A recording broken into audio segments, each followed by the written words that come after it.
விளைவிக்க போகிற தீங்கை இவர்கள் அறியவில்லை.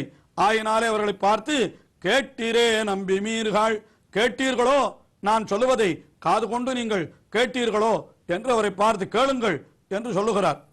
அதற்கு மேலே அவர் சொல்லுவது ரொம்ப ஆச்சரியமான விஷயம். என்ன தெரிவிக்கிறார்?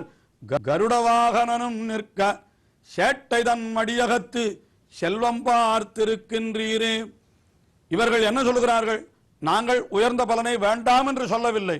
அந்த உயர்ந்த பலனை போய் நாங்கள் வேறு தெய்வத்தினிருந்து பெற்றுக்கொண்டால் உமக்கு என்ன வந்தது? நாங்கள் அந்த உயர்ந்த பலனை இந்த நாங்கள் வணங்குகின்ற தேவதைகளிடத்திலிருந்து நாங்கள் பெற்றுக்கொள்ளுகிறோமே என்று இவர்கள் சொல்ல, இவர் என்ன சொல்லுகிறார்? கருடவாகனன் அவன் இருக்கிற பொழுது அவனை தவிர வேறு யாரும் இந்த பலனை கொடுக்க முடியாது. ஏனென்றால் வேதாத்மா வெகேஸ்வரஹா என்று வேதமே வடிவெடுத்தவனான அந்த கருடன் அவன் பரம்பொருளை தன்னுடைய கையிலே தாங்கி இதுதான் பரம்பொருள் என்று காட்டி கொடுக்கிறானாம். அப்படிப்பட்ட பரம்பொருளான எம்பெருமான் இருக்கின்ற பொழுது அவனே கொடுக்கக்கூடிய அந்த பலனை நீங்கள் வேறொருவிடத்திலே பெற முடியுமோ?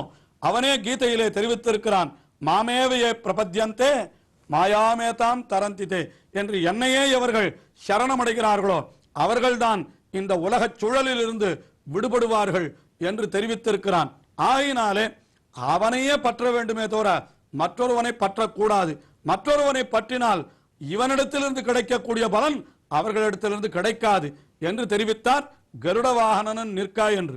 ஆனால் அதையும் கூட மிக அழகாக ஒரு உதாரணத்தாலே காட்டுகிறார் நமக்கு புரிவதற்காக. சேட்டைதன் மடியகத்து செல்வம் பார்த்திருக்கின்றீரே. சேட்டை என்னால் வடமொழியிலே ஜேஷ்டா என்று பெயர். ஜேஷ்டா என்றால் அவள்தான் அந்த ஸ்ரீ மகாலட்சுமிக்கு முன் பிறந்தவளாம், அதாவது மூத்தவள் என்று பொருளது. திருப்பார்கடலை எம்பெருமான் கடைந்த பொழுது முதலிலே ஒருத்தி வந்தாள், அதற்கு பிறகுதான் அந்த பார்க்கடலிலே ஸ்ரீ மகாலட்சுமி வந்தாள்.